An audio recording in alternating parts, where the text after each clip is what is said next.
40 datos curiosos sobre Jesús. Jesús hizo muchas otras cosas también. Si cada una de ellas fuera escrita, supongo que ni siquiera el mundo entero tendría espacio para los libros que serían escritos. Libro de Juan, capítulo 21, versículo 25, Nueva Versión Internacional. Entre las conocidas historias y parábolas, hay pequeños detalles que iluminan puntos de interés sobre Jesús, sus discípulos y la vida del primer siglo en el cercano Oriente. Aquí te mostramos 40 hechos interesantes sobre la vida de Jesús. Número 1. Jesús recibe su nombre de un ángel. El ángel se acercó a ella y le dijo: «Saludos, ustedes que son muy favorecidos. El Señor está contigo». María estaba muy preocupada por sus palabras y se preguntaba qué clase de saludo podría ser este. Pero el ángel le dijo: «No temas, María, has encontrado el favor de Dios. Concebirás y darás a luz un hijo, y lo llamarás Jesús. Será grande y se le llamará Hijo del Altísimo. El Señor Dios le dará el trono de su padre David, y reinará sobre la descendencia de Jacob para siempre, su reino no tendrá fin». Libro de Lucas, capítulo 1, versículos del 28 al 33. Número 2. Jesús es un nombre común del primer siglo. Si Dios se fuera a convertir en un humano, pensaríamos que elegiría un nombre poderoso y raro. Pero no es así. El nombre, Jesús, fue el Juan Pérez del primer siglo. Cuando Cristo caminó en la tierra, no persiguió la prominencia, y eso se demuestra incluso en el nombre que eligió. Pero eso no significa que el nombre de Jesús no tenga sentido. Número 3. El apellido de Jesús no era Cristo. Escuchamos Jesucristo tan a menudo que es fácil pensar que Cristo es el apellido de Jesús. No lo es. En la Palestina del siglo I, la gente no tenía apellidos. La gente identificaba a los demás haciendo referencia a sus padres. Dijeron: «¿No es este Jesús, el hijo de José, cuyo padre y madre conocemos? ¿Cómo puedo decir ahora, he bajado del cielo?» Libro de Juan, capítulo 6, versículo 42. Cristo viene del griego para Christos, que significa ungido. Número 4. Jesús probablemente no nació el 25 de diciembre. El mundo entero celebra el nacimiento de Cristo el 25 de diciembre, pero ¿ese es su cumpleaños real? Probablemente no. Los primeros líderes cristianos como Hipólito y Juan Crisóstomo comenzaron a observar el nacimiento de Cristo en esta fecha. Con el tiempo, se convirtió en la fecha aceptada para la celebración, ofreciendo una alternativa a muchos festivales paganos que ocurrían en esta época. Muchos estudiosos cuestionan la exactitud de esta fecha y dudan que los pastores salieran con las ovejas por la noche durante la época más fría del año. Mirando la concepción y el nacimiento de Juan el Bautista, muchos creen que Jesús probablemente nació en el otoño. Número 5. Jesús probablemente no nació en el año 1 después de Cristo.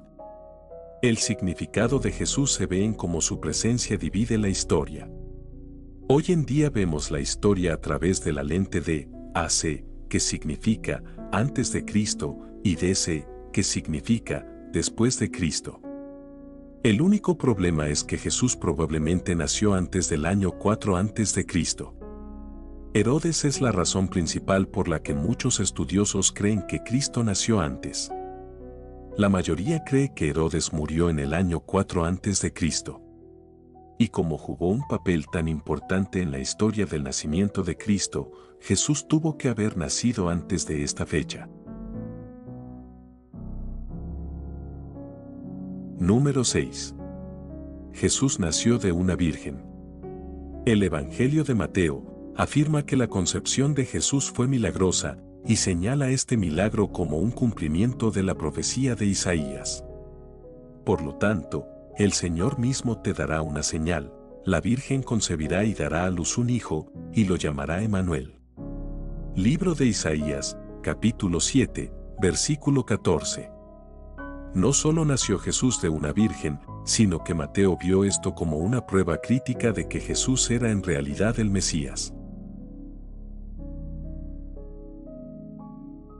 Número 7. Mateo y Lucas se centraron en diferentes aspectos de la identidad de Jesús. Lucas compiló su relato del Evangelio a partir de los relatos de múltiples testigos oculares de un hombre llamado Teófilo. La mayoría asume que Teófilo era un gentil de alto rango o prominente, haciendo de Lucas el único evangelio escrito por un gentil para un público gentil. Mateo era un judío que intentaba demostrar a los judíos que Jesús era el prometido Mesías judío.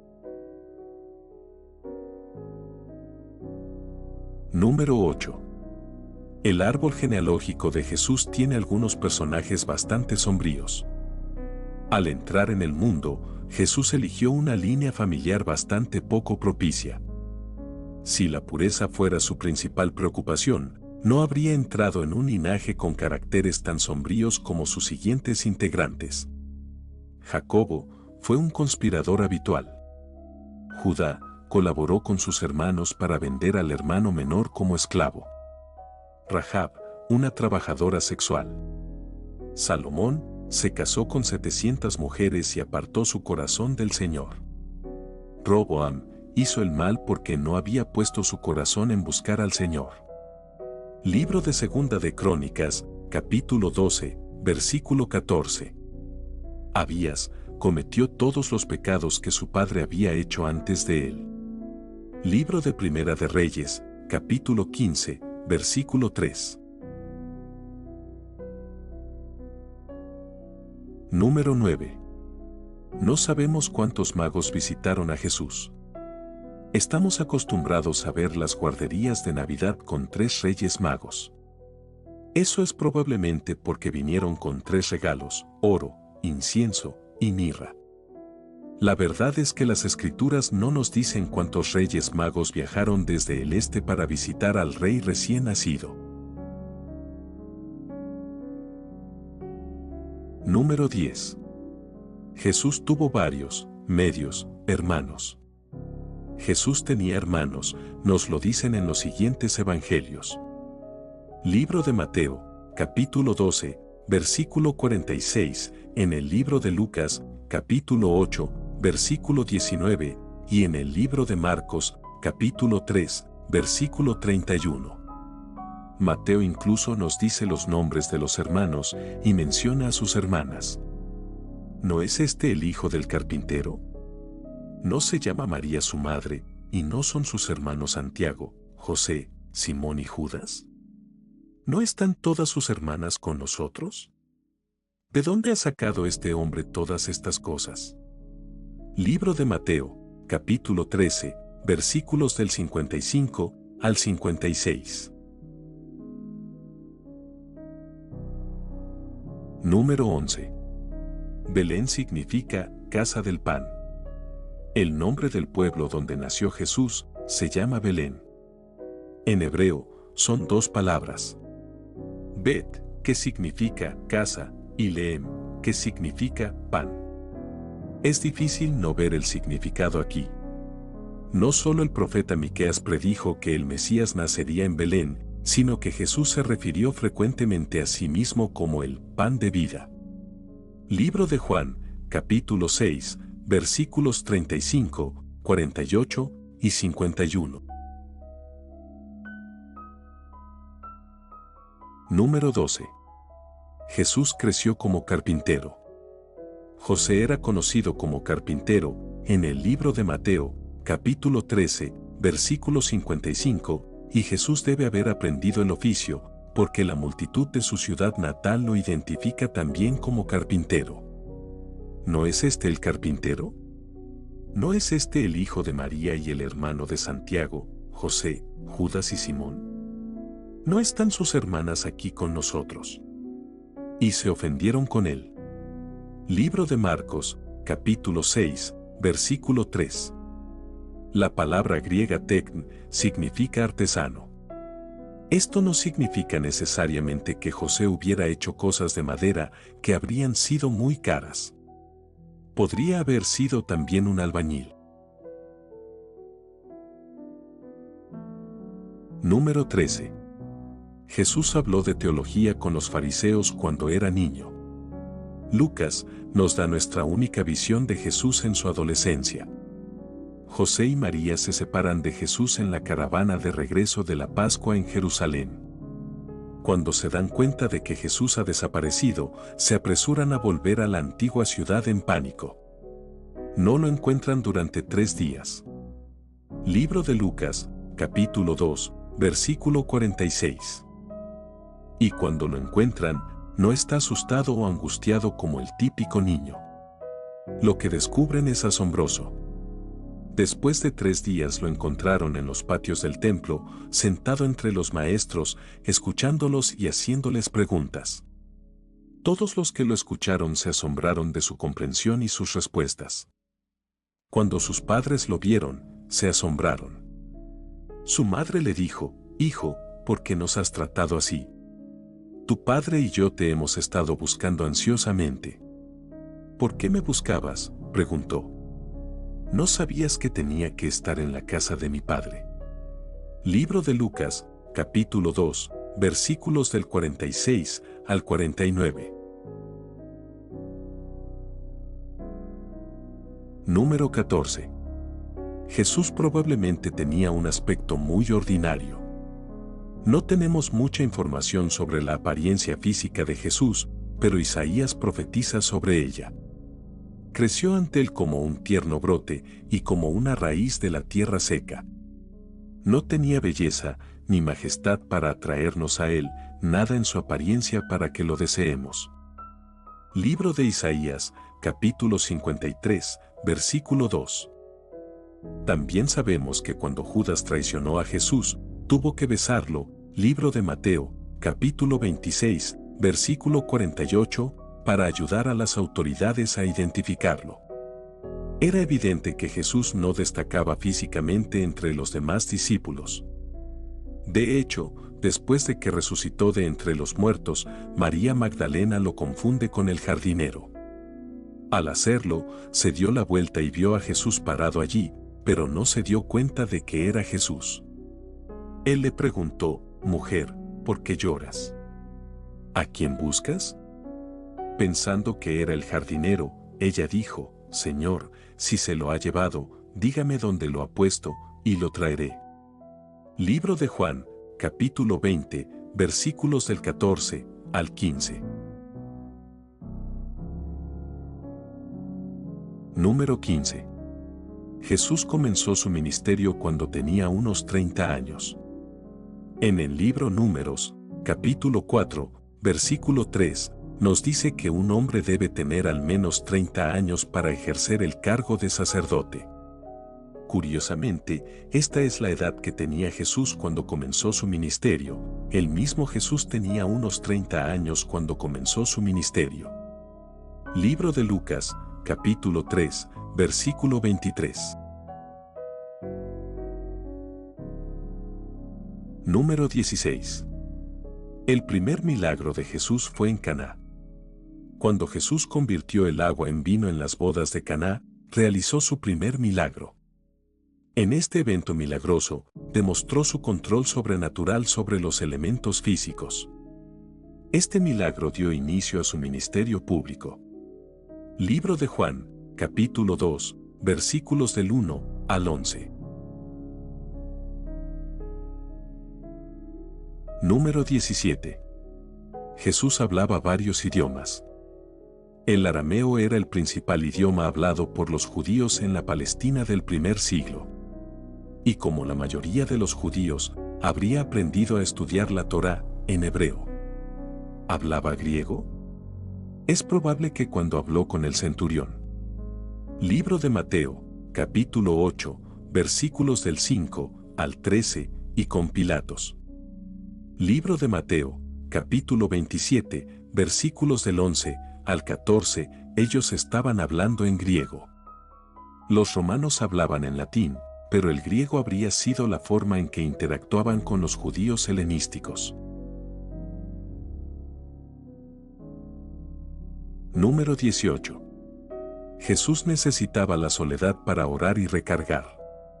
Jesús tenía un ministerio muy público. Los evangelios hablan de Jesús yendo por los pueblos y curando todas sus enfermedades y dolencias. Libro de Mateo, capítulo 9, versículo 35. Enseñó públicamente. Libro de Mateo, capítulo 5, versículo 7, discutió frecuentemente con los fariseos y saduceos. Libro de Mateo, capítulo 7, versículos del 1 al 23, y nunca rechazó una invitación a la casa de alguien. Libro de Lucas, capítulo 7, versículo 36. Construyó su ministerio público sobre la práctica muy deliberada de pasar tiempo en soledad y en oración. Libro de Mateo, capítulo 14, versículo 23. Libro de Marcos, capítulo 1, versículos 12 y 35. Capítulo 14, versículo 32. Y Libro de Lucas, capítulo 6, versículos del 12 al 13. Capítulo 9, versículo 18. Número 19. Jesús no era vegetariano. La dieta en Palestina para los judíos observantes era bastante universal. Todos los evangelios muestran a Jesús comiendo productos animales, como la mayoría de los otros judíos. Él habría comido una dieta regular de pescado. Libro de Mateo, capítulo 14, versículo 19, y habría disfrutado del cordero que era costumbre durante la Pascua. Libro de Lucas, capítulo 22, versículo 15. Número 20. Jesús enseñó en parábolas. Para enseñar mensajes que tuvieran un impacto directo y duradero, Jesús a menudo usaba historias llamadas parábolas. A veces el sentido de las historias de Jesús era obvio, pero había ocasiones en las que sus parábolas eran poco claras y vagas. Los discípulos estaban preocupados por esto. Los discípulos se acercaron a él y le preguntaron, ¿por qué hablas a la gente en parábolas? Él respondió, porque el conocimiento de los secretos del reino de los cielos te ha sido dado a ti, pero no a ellos. Al que tiene se le dará más, y ellos tendrán en abundancia. El que no tenga, se le quitará lo que tiene.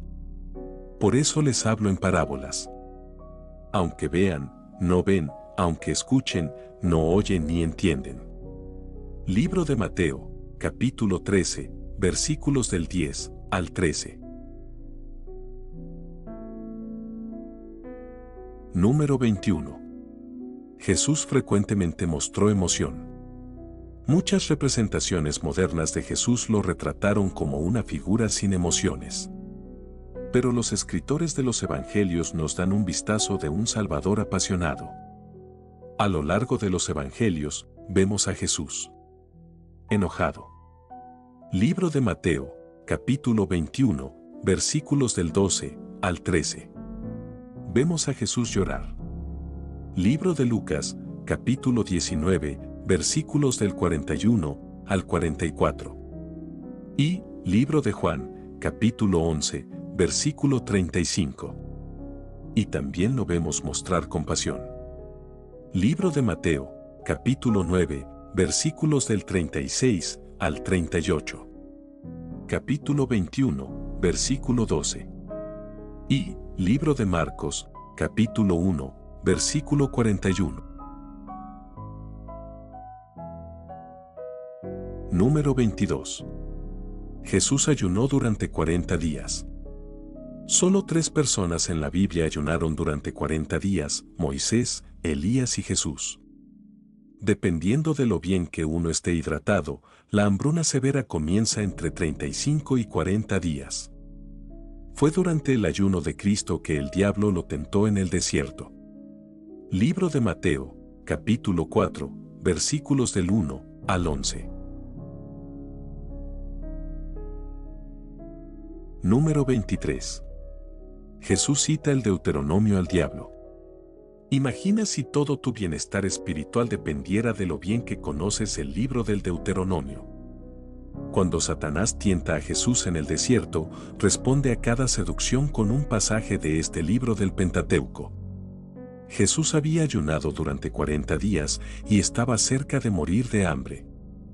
Cuando el diablo le atrae para que use su poder para convertir las piedras en pan, Jesús responde con una cita del libro de Deuteronomio, capítulo 8, versículo 3.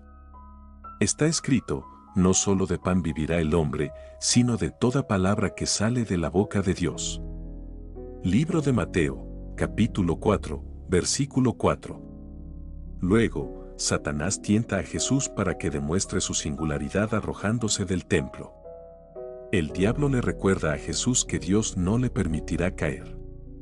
Esta vez, Jesús saca una cita del libro de Deuteronomio, capítulo 6, versículo 16.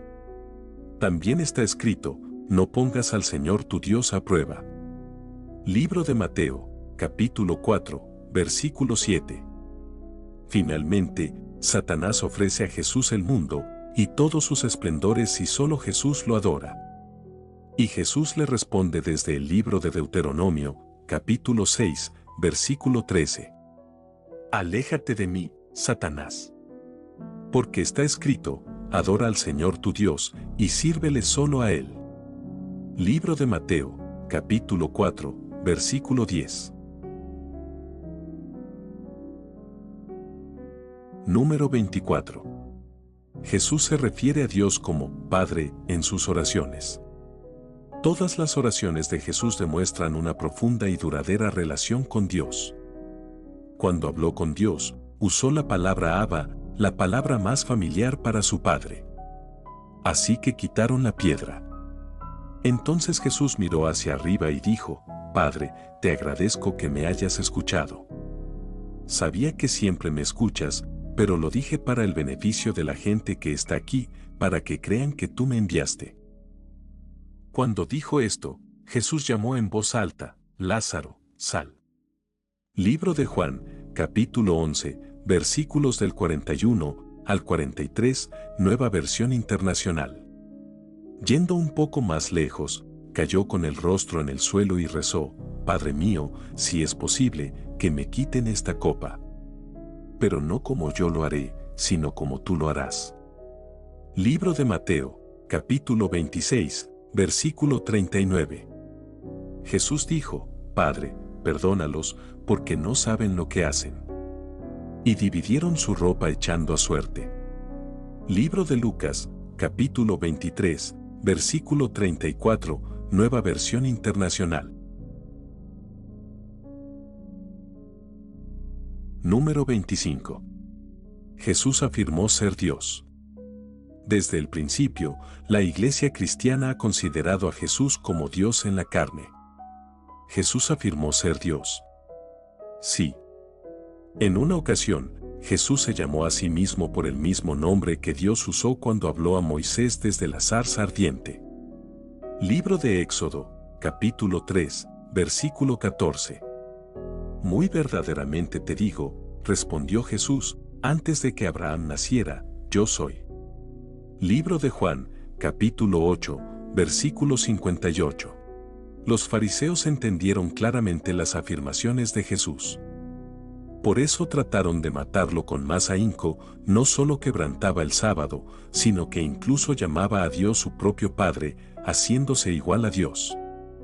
Libro de Juan, capítulo 5, versículo 18, Nueva Versión Internacional. Número 26. Jesús fue adorado como Dios. No solo Jesús afirmó ser Dios, sino que los discípulos lo adoraron como Dios. Entonces los que estaban en la barca le adoraron, diciendo: en verdad eres el Hijo de Dios. Libro de Mateo, capítulo 14, versículo 33. Las mujeres salieron corriendo del sepulcro, temerosas pero llenas de alegría, y corrieron a decírselo a sus discípulos. De repente, Jesús se encontró con ellos. Saludos, dijo. Se acercaron a él, le sujetaron los pies y le adoraron. Libro de Mateo, capítulo 28, versículos del 8 al 9. Entonces le dijo a Tomás: pon tu dedo aquí, mira mis manos. Extiende tu mano y métela en mi costado. Deja de dudar y cree. Tomás le dijo: mi Señor y mi Dios. Libro de Juan, capítulo 20, versículos del 27 al 28. Número 27. Jesús resucitó a 3 personas de la muerte. Es difícil pensar en un milagro más dramático que resucitar a alguien de la muerte. Los evangelios registran 3 veces que Jesús realizó esta hazaña. La viuda del hijo de Naín. Libro de Lucas, capítulo 7, versículos del 11 al 17. Esta es la primera resurrección que Jesús realizó. Al acercarse a la ciudad de Naín, se encontró con una procesión fúnebre que salía. En el ataúd había un joven, y el corazón de Jesús estaba con la madre del hombre. Ella era viuda, y este era su único hijo. Jesús le dijo al hombre del ataúd: joven, te digo que te levantes, y el joven así lo hizo. Convirtió el luto de todo el pueblo en un baile. La hija de Jairo. Libro de Lucas, capítulo 8, versículos del 52 al 56. Jairo, un líder de la sinagoga, empuja a través de una corona para llegar a Jesús. Quiere que el Señor vaya a su casa y cure a su hija enferma. Mientras estaban en camino, un miembro de la casa de Jairo vino a decirles que era demasiado tarde. La hija de Jairo había muerto. Jesús animó a Jairo a tener fe y continuaron hasta la casa del líder de la sinagoga. Cuando llegaron, Jesús resucitó a la joven. Lázaro. Libro de Juan, capítulo 11. María y Marta le habían enviado a Jesús la noticia de que su hermano estaba enfermo. En lugar de correr a Betania para estar con su amigo, Jesús y los discípulos se quedaron donde estaban por un par de días. Cuando Jesús finalmente decidió ir a Betania, los discípulos le advirtieron que no lo hiciera. La última vez que estuvieron en Judea, los judíos habían intentado matarlo. Jesús les dice que Lázaro ha muerto. A su llegada, tanto María como Marta expresan su dolor. Jesús promete que Él es la resurrección y la vida. En la tumba de Lázaro, 4 días después de que Lázaro haya muerto, Jesús llama: Lázaro, sal. Y Lázaro sale de su tumba. Número 28. El ministerio de Jesús solo duró unos 3 años y medio. El Evangelio de Juan nos dice que Jesús asistió al menos a 3 fiestas de Pascua durante su ministerio. Hay una mencionada en el libro de Juan, capítulo 2, versículo 13, otra en el capítulo 6, versículo 4, y luego la que ocurre durante el tiempo de su crucifixión. Cuando era casi la hora de la Pascua judía, muchos subieron del país a Jerusalén para su limpieza ceremonial antes de la Pascua. Siguieron buscando a Jesús, y mientras estaban en los patios del templo se preguntaron unos a otros: ¿qué piensas? Pero los jefes de los sacerdotes y los fariseos habían dado órdenes de que todo el que averiguara dónde estaba Jesús lo denunciara para que lo arrestaran. Libro de Juan, capítulo 11, versículo del 55 al 57. Esto significa que su ministerio duró por lo menos 2 años, pero puede haber habido más celebraciones de la Pascua que no se mencionan. Sabemos que muchas cosas que consumen mucho tiempo habrían ocurrido antes de llegar a su primera Pascua, tales como que su ministerio lo llevó por toda Judea. Fue bautizado por Juan. Ayunó 40 días y fue tentado en el desierto. Llamó a sus discípulos. Comenzó su ministerio de predicación. Hizo un viaje a Cafarnaúm con su familia y sus discípulos. Todas estas cosas habrían sumado varios meses de ministerio, y no podemos olvidar los 40 días entre el momento en que Cristo resucitó y cuando ascendió. Al final, Los eruditos creen que el ministerio de Jesús solo duró unos 3 años y medio, un tiempo increíblemente corto para cambiar el mundo. Número 29. Dios le habló a Jesús audiblemente 3 veces. Hay 3 momentos en los evangelios en los que Dios habló en voz alta a Jesús. En el primero, en su bautismo. Tan pronto como Jesús fue bautizado, salió del agua. En ese momento el cielo se abrió, y vio al Espíritu de Dios descender como una paloma y posarse sobre él. Y una voz del cielo dijo: Este es mi Hijo, a quien amo, en él me complazco. Libro de Mateo, capítulo 3, versículos del 16 al 17. En el segundo, en la transfiguración. Mientras aún hablaba, una nube brillante los cubrió, y una voz desde la nube dijo: Este es mi Hijo, a quien amo, con él estoy bien complacido. Escuchadlo. Al oír esto, los discípulos cayeron al suelo boca abajo, aterrorizados. Libro de Mateo, capítulo 17, versículos del 5 al 6. Y en el tercero, antes de la crucifixión. Ahora mi alma está turbada, ¿y qué voy a decir? No, fue por esta misma razón que llegué a esta hora. Padre, glorifica tu nombre. Entonces vino una voz del cielo: Lo he glorificado y lo glorificaré de nuevo. La multitud que estaba allí lo oyó, dijo que había tronado, y otros dijeron que un ángel le había hablado. Libro de Juan, capítulo 12, versículos del 27 al 29. Después de la última ocasión, Jesús dijo: Esta voz era para tu beneficio, no para el mío. Libro de Juan, capítulo 12, versículo 30, lo cual es cierto para cada incidente. Número 30. Solo se registra un milagro en los 4 evangelios. Hay más de 40 milagros registrados en los evangelios. Y aunque la mayoría de ellos ocurren en más de un relato, solo hay un evento milagroso que lo hace en todos los evangelios: la alimentación de los 5,000. Libro de Mateo, capítulo 14, versículos del 13 al 21. Libro de Marcos, capítulo 6, versículos del 31 al 44. Libro de Lucas, capítulo 9, versículos del 12 al 17. Y, en el libro de Juan, capítulo 6, versículos del 1 al 14. Los hechos sobre la muerte y la resurrección de Jesús. La fe cristiana se basa en la crucifixión y la resurrección. Estos 2 eventos nos reconcilian con Dios y nos prometen una nueva vida. ¿Qué cosas interesantes podemos aprender sobre estos 2 eventos trascendentales? Número 31. Jesús fue traicionado por 30 piezas de plata. Es imposible entender los motivos de Judas para traicionar a Jesús. Pero si sabemos que Satanás lo estaba usando. Libro de Lucas, capítulo 22, versículo 3.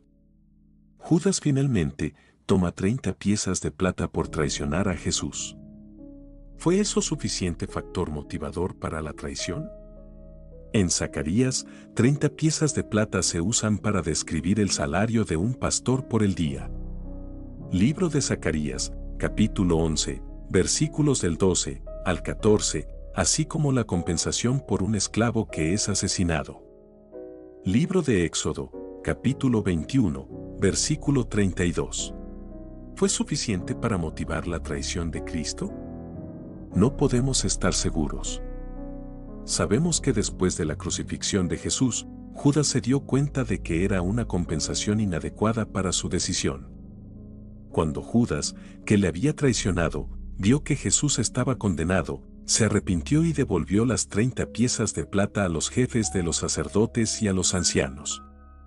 He pecado, dijo, porque he traicionado a la sangre inocente. ¿Qué es eso para nosotros?, respondieron. Es vuestra responsabilidad. Así que Judas tiró el dinero en el templo, y se fue. Luego se fue, y se ahorcó. Libro de Mateo, capítulo 27, versículos del 3 al 5. Número 32. Jesús estaba bajo extrema tensión antes de la crucifixión. Mientras Jesús reza en el jardín antes de la crucifixión, se nos da un vistazo de la agonía que está pasando. Y estando angustiado, rezó con más fervor, y su sudor era como gotas de sangre cayendo al suelo. Libro de Lucas, capítulo 22, versículo 44. El nombre clínico de esta condición es hematidrosis. Una revista de dermatología describió la condición de esta manera: la ansiedad mental severa activa el sistema nervioso simpático para invocar la reacción de estrés o de huida hasta tal punto que causa una hemorragia de los vasos que suministran las glándulas sudoríparas. Número 33. María estuvo presente en el nacimiento y muerte de Cristo. Cuando María y José presentaron a Jesús en el templo, conocieron a un hombre mayor llamado Simeón. El Espíritu Santo le prometió a Simeón que vería al Mesías antes de morir. Impulsado por el Espíritu, reconoció a Jesús. Tomando al niño en sus brazos, agradeció a Dios por permitirle ser testigo de la salvación de Dios. Luego le dijo a María: este niño está destinado a causar la caída y el levantamiento de muchos en Israel, y a ser una señal de la que se hablará en contra, para que se revelen los pensamientos de muchos corazones. Y una espada atravesará también tu propia alma.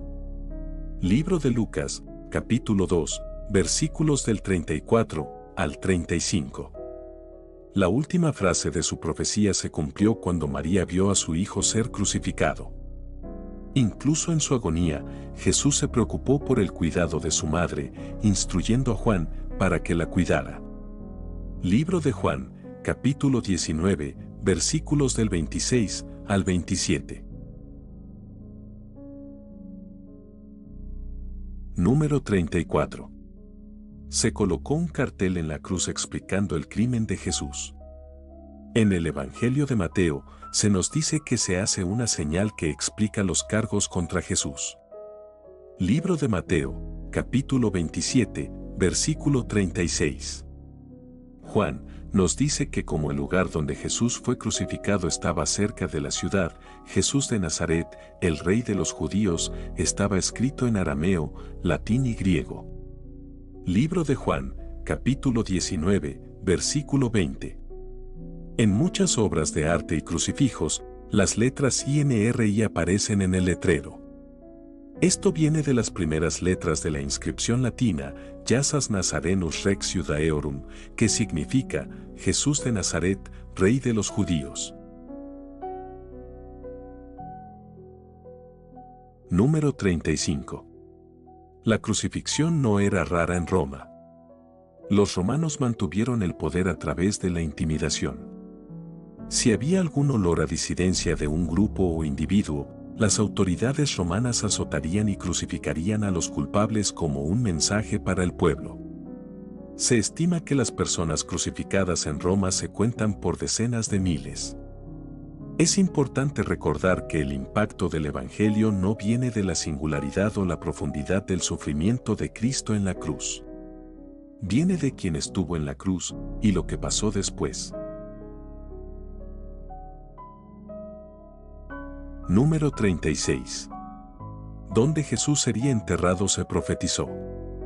Después de la muerte de Jesús, Mateo nos dice que un hombre rico ofreció su parcela de entierro. Al atardecer, llegó un hombre rico de Arimatea, llamado José, que se había convertido en discípulo de Jesús. Fue a ver a Pilato y le pidió el cuerpo de Jesús, y Pilato ordenó que se lo dieran. José tomó el cuerpo, lo envolvió en una tela de lino limpia y lo colocó en su propia tumba nueva que había cortado de la roca. Hizo rodar una gran piedra delante de la entrada del sepulcro y se fue. Libro de Mateo, capítulo 27, versículos del 57 al 60. Isaías profetizó sobre el entierro de Jesús cientos de años antes. Se le asignó una tumba con los malvados, y con los ricos en su muerte, aunque no había hecho ninguna violencia, no hubo engaño en su boca. Libro de Isaías, capítulo 53, versículo 9. Como el profeta había predicho, Jesús fue ejecutado como un criminal, pero terminó en la tumba de los ricos. Número 37. La tumba de Jesús estaba triplemente protegida. Los romanos sabían que Jesús afirmaba que volvería en 3 días, así que no les gustaba la idea de que ninguno de sus seguidores robara su cuerpo. Hicieron todo lo posible para asegurarse de que estuviera completamente a salvo de la intromisión. Esto incluía 3 protecciones diferentes. Primera protección, una gran piedra. El arte típicamente representa una piedra en forma de disco frente a la tumba de Jesús. Pero de las 900 tumbas de este periodo, solo 4 tienen piedras de esa forma. La mayoría eran más como corchos. De cualquier manera, habría sido difícil de mover. Segunda protección, un guardia.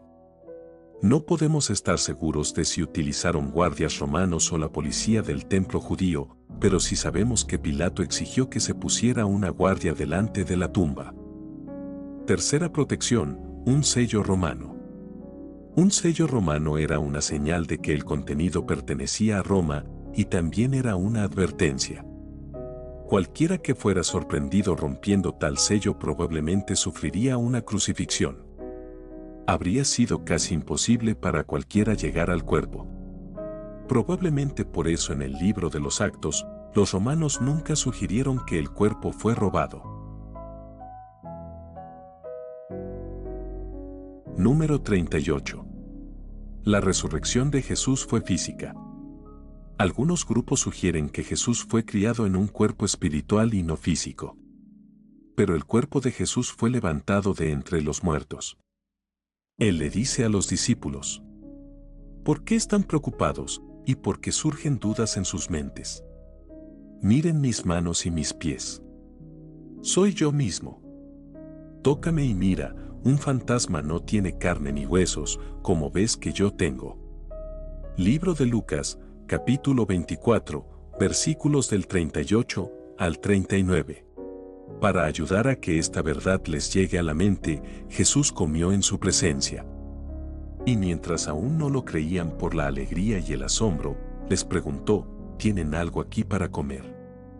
Le dieron un pedazo de pescado asado, y él lo tomó y lo comió en su presencia. Libro de Lucas, capítulo 24, versículos del 42 al 43. Número 39.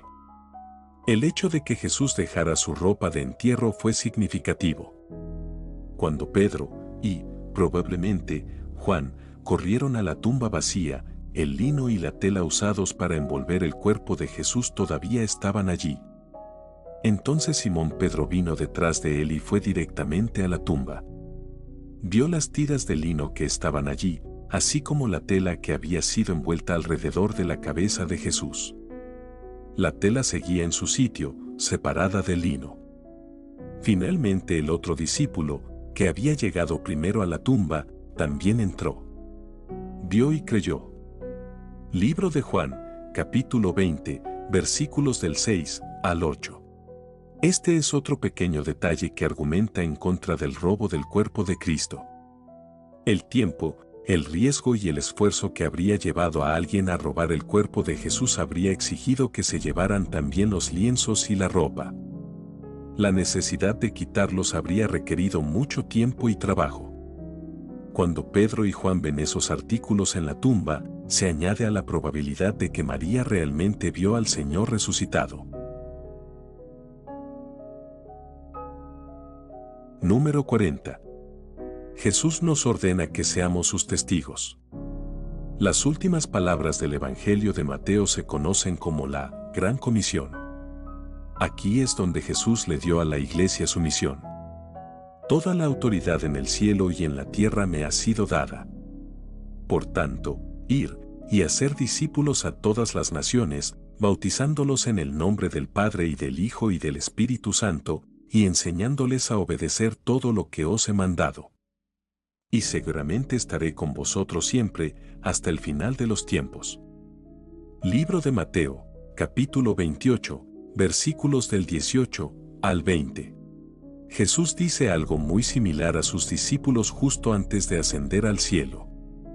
Recibiréis poder cuando el Espíritu Santo venga sobre vosotros, y seréis mis testigos en Jerusalén, en toda Judea y Samaria, y hasta los confines de la tierra. Libro de Hechos, capítulo 1, versículo 8.